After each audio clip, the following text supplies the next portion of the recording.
Halo teman-teman, kembali lagi bersama Kilas Cerita. Kali ini aku mau kasih tahu sesuatu yang bikin kalian ngecek kembali semua teori hidup kalian. Kamu bisa membayangkan sedang berada di tengah lautan yang luas pada malam hari. Hanya kegelapan, sejauh mata memandang tanpa alat bantu pencahayaan, seolah-olah hanya kamu dan langit saja di sana. Akan tetapi di bawah permukaan laut, ada arus raksasa.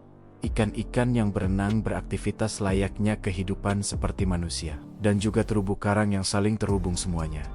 Meski kita tak melihatnya, sama seperti alam semesta kita. Bahkan jauh lebih ekstrim dari lautan itu sendiri. Kita sering sekali membayangkan kosmos sebagai kumpulan antar bintang bercahaya, planet yang berwarna-warni, dan juga nebula yang sangat indah. Akan tetapi, kenyataannya 95% dari alam semesta benar-benar gelap total. Tak ada pencahayaan yang terdeteksi secara langsung. Mereka tidak memantulkan cahaya, tidak menyerapnya, bahkan tidak berinteraksi dengan materi biasa. Akan tetapi, tanpa mereka, galaksi akan hancur. Bintang-bintang akan tercerai-berai, dan juga tidak ada kehidupan yang tumbuh seperti saat ini. Mereka merupakan hantu kosmik.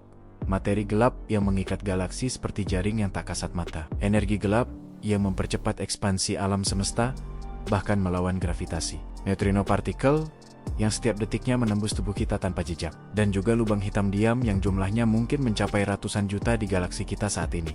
Yang menariknya, kita semua tahu mereka itu ada. Bukan karena kita bisa melihatnya secara langsung. Akan tetapi, karena merekalah alam semesta. Tak akan pernah masuk akal jika kita bayangkan semua hal gila yang ada di sana. Untuk beberapa menit ke depan, kita akan menyusuri jejak-jejak ini. Dari laboratorium bawah tanah, hingga tepi alam semesta itu sendiri. Untuk menjawab satu pertanyaan, apa sebenarnya yang mengisi kegelapan itu? Hantu tak selalu menakutkan.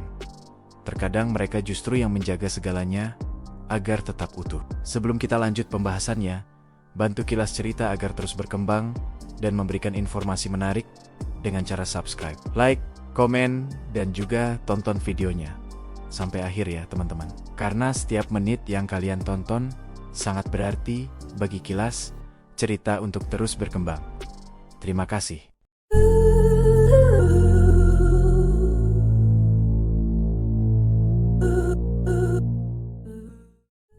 Mari kita lanjut pembahasannya.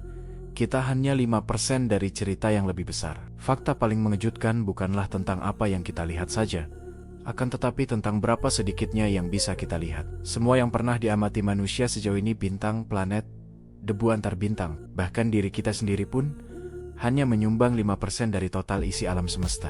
Sisanya, 27% adalah materi gelap. Keberadaannya hanya terasa melalui gravitasi saja. Akan tetapi, tak pernah tertangkap oleh cahaya. Dan 68% adalah energi gelap. Kekuatan misterius yang membuat alam semesta mengembang semakin cepat. Jadi saat kita mengagumi keindahan Bima Sakti di foto Hubble, ingatlah yang terlihat hanyalah busa di permukaan laut saja. Ibaratnya di bawah ada arus raksasa yang mengatur segalanya diam tanpa suara, tanpa cahaya, dan justru di sanalah letak keindahannya. Alam semesta tidak memberi semua jawaban sekaligus. Ia menyisakan misteri agar kita tetap penasaran, tetap mencari dan terus bertanya. Kita ambil sebagai contoh Bima Sakti. Galaksi ini berisi sekitar 200 miliar bintang, berputar seperti cakram raksasa. Di bagian pinggirnya, bintang-bintang bergerak sangat cepat. Sebenarnya menurut hukum gravitasi Newton, mereka seharusnya sudah terlempar keluar, seperti air yang terlempar dari ember yang diputar kencang. Akan tetapi tidak dengan bintang-bintang, mereka tetap pada tempatnya. Artinya ada sesuatu yang menahan mereka agar tidak terlempar. Sesuatu yang berat, luas, dan tak terlihat sama sekali. Itulah yang disebut sebagai materi gelap. Fakta pertama, jika materi gelap mempunyai sebuah bentuk, ia akan membentuk seperti jaring kosmik raksasa. Seperti jaring laba-laba yang menghubungkan semua gugus galaksi. Dan galaksi itu sendiri seperti titik kecil di simpul jaringnya. Fakta kedua, di bawah tanah sedalam 1,5 km di Amerika Serikat, ada eksperimen bernama Led Zeppelin. Di dalamnya 10 ton cairan xenon ultramurni didinginkan hingga minus 100 derajat Celcius. Para ilmuwan menunggu hingga bertahun-tahun hanya untuk menangkap satu interaksi antara partikel materi gelap dan xenon. Sampai kini belum ada yang pasti. Akan tetapi mereka tetap mencoba karena satu detik bukti itu bisa mengubah segalanya. Dan juga inilah yang paling mencengangkan. Jika materi gelap tiba-tiba menghilang, maka dalam waktu sekitar 300 juta tahun, Bima Sakti akan tercerai-berai. Bintang-bintang akan terlempar ke kegelapan abadi, seperti debu yang tertiup oleh angin. Pada tahun 1998 menjadi titik balik besar dalam kosmologi. Dua tim astronom independen mengukur cahaya supernova yang sangat jauh. Mereka hanya ingin tahu, apakah ekspansi alam semesta mulai melambat. Karena gravitasi seharusnya menarik semuanya kembali secara perlahan, dan hasilnya, ekspansi justru semakin cepat. Bayangkan saja, mobil yang direm, tapi malah semakin kencang. Itulah yang terjadi pada alam semesta kita. Dan pemicunya sendiri dari energi gelap. Fakta mengejutkannya, energi gelap tidak menariknya, ia justru menolaknya. Bukan seperti gravitasi, melainkan seperti tekanan negatif yang mendorong ruang itu sendiri untuk melebar. Dan efeknya, dalam 100 miliar tahun, semua galaksi di luar grup lokal akan menghilang dari pandangan. Terdorong melewati batas cahaya langit malam kita. Hanya akan tersisa Bima Sakti dan juga Andromeda. Semua sisanya akan lenyap begitu saja. Albert Einstein pernah memasukkan angka kecil ke dalam persamaan relativitasnya yang ia sebut konstanta kosmologis. Lalu, ia hapus, menyebutnya kesalahan terbesar dalam hidupnya. Ternyata, alam semesta berkata sebaliknya. Konstanta itu nyata, dan dialah energi gelap. Jika energi gelap terus menguat, maka skenario terburuk bisa terjadi. Di Big Rip, alam semesta tidak hanya mengembang tapi merobek dari dalam. Pertama, gugus galaksi terpisah. Kemudian galaksi, lalu tata surya, lalu planet, lalu molekul, bahkan atom. Semua hancur, bukan oleh panas atau ledakan, tapi oleh kehampaan yang memaksa. Ini bukan kiamat dengan api, melainkan ini kiamat dengan sunyi. Tidak semua hantu itu berisik. Beberapa bahkan begitu diam. Kita hidup di tengahnya, tanpa kita sadari itu. Ambil neutrino misalnya. Partikel ini hampir tanpa massa, tidak bermuatan dan hampir tidak pernah berinteraksi dengan materi. Setiap detik, sekitar 100 triliun neutrino dari matahari menembus tubuh kita, dari kepala hingga kaki. Tanpa efek apapun yang kita rasakan. Mereka datang dari reaksi nuklir di inti matahari, 8 menit lalu, dan mereka terus berjalan menembus bumi keluar di sisi seberang, kemudian menghilang ke ruang angkasa. Fakta mengejutkannya, untuk menangkap satu neutrino, kita butuh detektor raksasa seperti Super Kamiokande yang ada di Jepang. Tangki berisi 50.000 ton air, ultramurni, dan dikelilingi 13.000 sensor. Meski begitu, hanya beberapa kilatan cahaya biru yang muncul per hari, jejak dari hantu yang lewat. Lalu ada lubang hitam diam. Kita sering membayangkan lubang hitam sebagai monster penghisap cahaya. Akan tetapi, kenyataannya sebagian besar lubang hitam sedang tertidur. Mereka tidak memakan bintang, tidak juga memancarkan sinar X.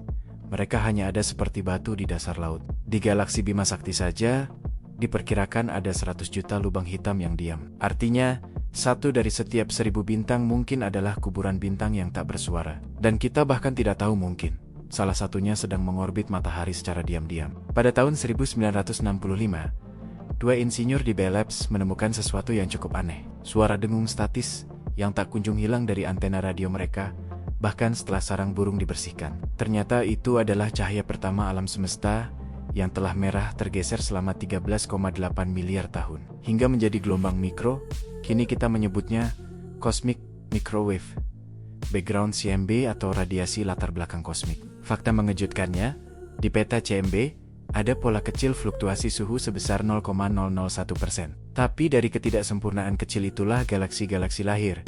Tanpa noda itu, alam semesta akan rata, kosong, dan mati. Lalu muncul sebuah pertanyaan, apa yang menciptakan fluktuasi itu? Jawaban sains. Fluktuasi kuantum di awal waktu. Tapi pertanyaan berikutnya tak terhindarkan. Dari mana hukum kuantum itu berasal? Dari mana ruang dan waktu itu muncul? Di sini, ilmu dan kerendahan hati bertemu. Karena semakin jauh kita menatap ke arah gelap, semakin jelas kita sadari, ada batas di mana pengukuran berhenti. Dan kekaguman akan dimulai. Mungkin materi gelap dan energi gelap adalah bagian dari tanda-tanda. Itu bukan untuk membingungkan, tapi untuk mengingatkan betapa kecilnya kita, dan betapa besar rahmat di balik ketidaktahuan itu. Kita bukanlah pusat alam semesta. Bahkan, kita bukan bagian dari mayoritasnya. Kita hanyalah kilauan kecil di tengah lautan gelap yang mengatur segalanya. Akan tetapi, justru di sanalah letak keajaibannya. Kita bisa berpikir, bertanya, mencipta, mencintai, dan semua itu bisa terjadi karena keseimbangan yang hampir mustahil. Jika materi gelap sedikit lebih lemah, tidak akan ada galaksi.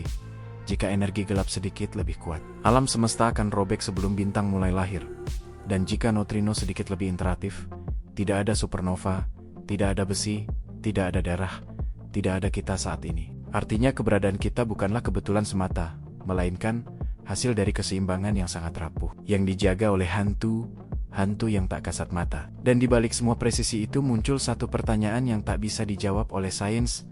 Mengapa ada sesuatu bukan ketiadaan? Karena ketiadaan itu sederhana, stabil, abadi, akan tetapi alam semesta memilih ada dengan segala keindahan, kekacauan, dan juga keajaibannya. Jadi saat merasa kecil di tengah kehidupan yang besar, ingatlah, bahkan yang tak terlihat, memiliki peran. Bahkan yang tak bersuara, memiliki pengaruh. Dan kita, dengan segala keraguan dan harapan, adalah bagian dari kisah yang jauh lebih besar dari diri kita sendiri. Kita bukan sendiri di kegelapan. Kita dijaga oleh yang tak terlihat dan oleh yang maha melihat. Terima kasih sudah mengikuti Kilas Cerita hingga akhir. Sampai jumpa di video lainnya.